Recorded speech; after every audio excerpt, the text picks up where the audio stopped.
Salut les amoureux du ballon rond, on commence cette revue de presse en France avec la une de l'équipe qui revient sur la victoire de l'équipe de France hier soir contre l'Autriche 2-0. Pour le quotidien sportif, c'est nettement moins flou, car après 4 rencontres sans succès et à 2 mois de leur premier match de la Coupe du Monde contre l'Australie, les Bleus ont renoué avec la victoire grâce à Kylian Mbappé, auteur d'un incroyable raid solitaire, et Olivier Giroud qui a marqué son 49e but en sélection. Malgré les vents contraires accentués par les blessures de Jules Koundé et Mike Maignan, les Bleus ont réussi leur soirée avec une équipe neuve. Pour le progrès, les Bleus retrouvent le sourire alors que l'Alsace se réjouit que cette équipe assure contre l'Autriche.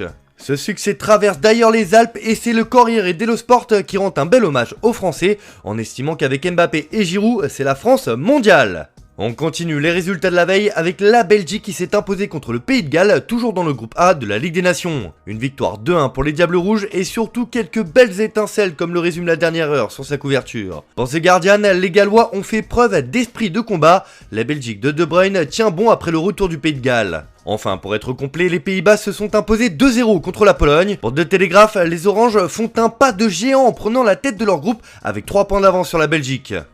Allez, on prend la direction de l'Italie où la squadra Azzurra affronte l'Angleterre ce soir, toujours en Ligue des Nations, même si pour les Italiens ça n'aura pas le même goût car ils ne sont pas qualifiés pour la prochaine Coupe du Monde au Qatar. Le Corriere dello Sport appelle tout un pays à sauver la face. L'Italie défie l'Angleterre, elle doit éviter la défaite pour rester en Ligue A. À San Siro, l'entraîneur aligne 10 champions d'Europe. Mancini secoue les Azzurri, c'est un moment difficile mais je vois de l'enthousiasme. La Gazzetta dello Sport demande carrément à San Siro d'aider cette équipe italienne car c'est un grand test qui est nécessaire pour éviter la Ligue B. En Angleterre, ce sont les déclarations de Gareth Southgate qui font la une, à l'image du Daily Express. Le sélectionneur a une nouvelle fois soutenu publiquement Harry Maguire en déclarant, et comme l'écrit le journal, que le défenseur sera soutenu jusqu'au bout. Le joueur de Manchester United pourrait donc être titulaire ce soir pour le remake de la finale du dernier Euro.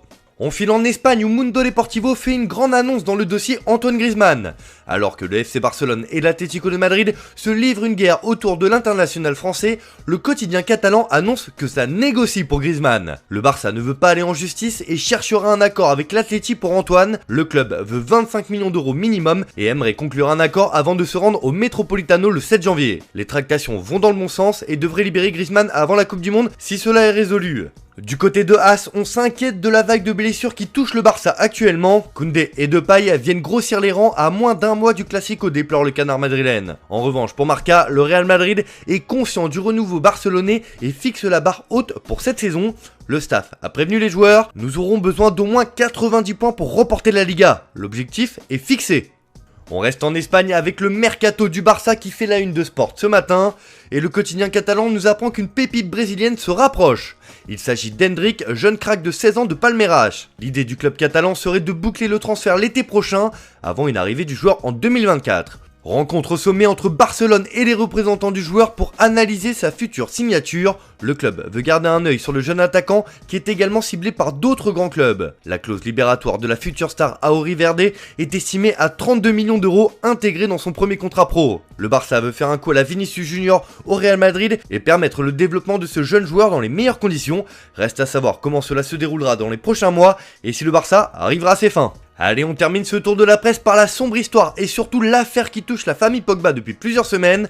Et ce matin, nous avons le droit à un nouveau rebondissement. Dans une très longue série de messages programmés par le bot de son profil sur certains de ses réseaux sociaux, Mathias Pogba, toujours en détention provisoire et mis en examen pour tentative d'extorsion, fait de nouvelles révélations terribles sur son frère Paul Pogba. Ça signifie que je ne suis plus en liberté, soit du fait des hommes de main de mon frère, soit du fait de la police. Donc les plaintes calomnieuses pour me faire taire auront marché, entame Mathias Pogba. Il explique ensuite dans différentes vidéos comment son frère Paul a fait appel à un marabout. Cet individu, mon frère, est devenu un adepte de la sorcellerie ces dernières années, devenant le suivant d'un sorcier connu comme le marabout Ibrahim, appelé Grande, un proche de l'ancien joueur Alou Diarra, qu'il aurait connu grâce au joueur Serge Aurier. C'est ce sorcier dont je parlais comme d'une personne ayant œuvré à isoler mon frère. Quant à ce que mon frère a fait, parmi ce qu'il y a de sûr, c'est que les criminels agissant en son nom ont fait couler le sang.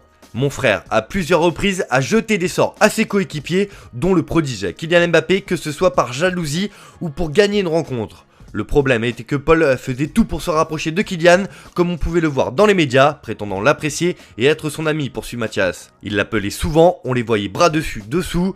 c'est allé tellement loin que Kylian a presque failli conditionner son prochain contrat avec le PSG si Paul venait y jouer. Cela alors que derrière son dos, Paul lui faisait la sorcellerie afin de saboter ses matchs. Le même sorcier a d'ailleurs dit à Mams qu'il devait stopper la sorcellerie en cours sur Kylian au risque de détruire sa carrière, sachant qu'il était payé à la tâche. Ceux-ci ne sont que des extraits, vous pouvez bien évidemment retrouver toutes les déclarations sur footmercato.net.